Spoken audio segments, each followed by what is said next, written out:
welcome to day 2 of our 31 Days of Halloween. We are very excited for this series, and we are continuing our journey through the Halloween franchise, and today we are going to be reviewing Halloween 2, spoiler-free.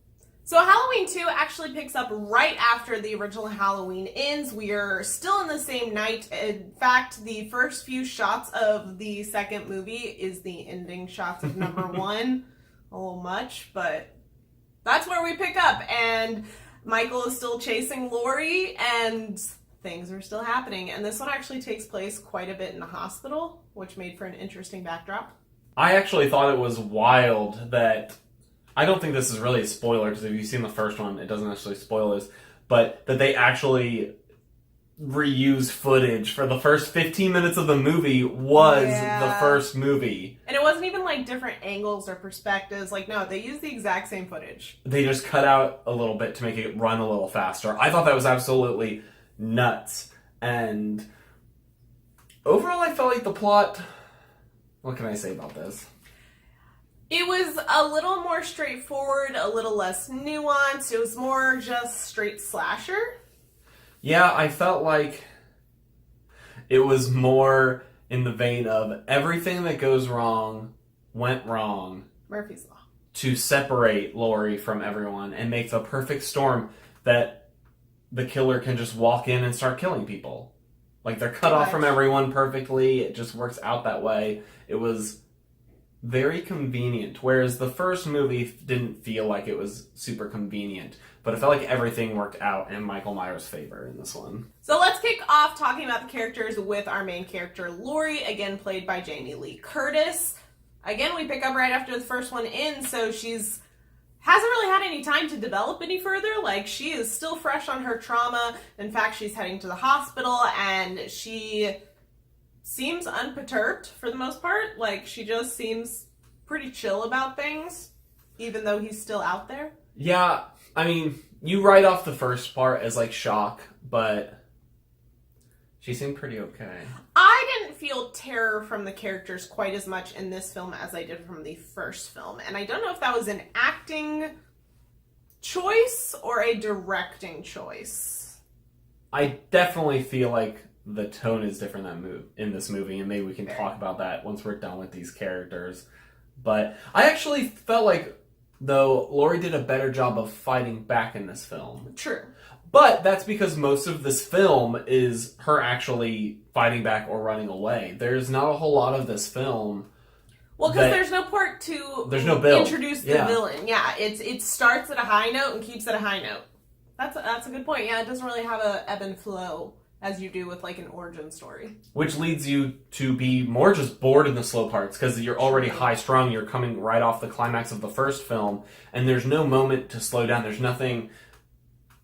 no break, really. And so, even though there's, like, a forced break for the character, but there's no break for the viewer, because you know what's going on, and it just leads you to be like, can we get to the good part? And with those slow moments, we had some weird, like, possible romance storyline going on for Laurie, which felt real weird, because, like, random characters showed up, and it's like, I'm gonna hit on you while you're in the hospital after you just died. And it just felt really awkward. It's like, we need to check the box of the love interest for this movie, so here, it was odd. It was odd. And I think that brings us to Michael Myers, though, because he was fine in this movie. Yeah, he's the same. I did feel like he had a little less creep in this. There was a couple scenes that I actually really enjoyed with his slow... I love his slow, just like, I'm a creep in the background and then slowly come up on you and kill you instead of the, like, rush attack thing. I'm a sucker for it.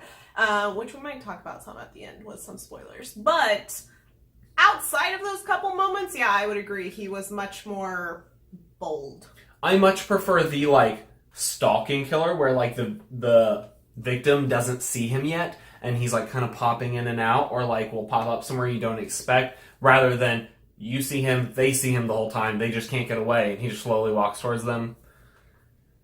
It's just not quite as enthralling to watch, I don't think.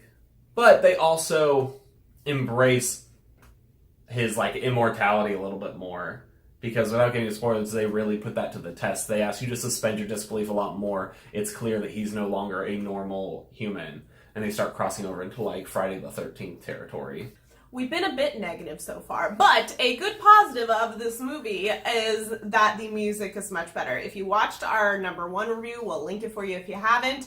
We were pretty critical about the music choices. They weren't good, they weren't varied, but this movie was much better. In fact, it was a piece that didn't detract from being in the movie as an audience member, whereas I felt like in the first film, it was very much a detractor.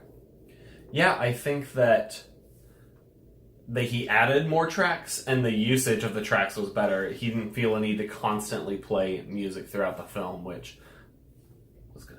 I feel like you could also tell this film had a much bigger budget, and it shows because there was a lot of unnecessary like explosions and things that started happening.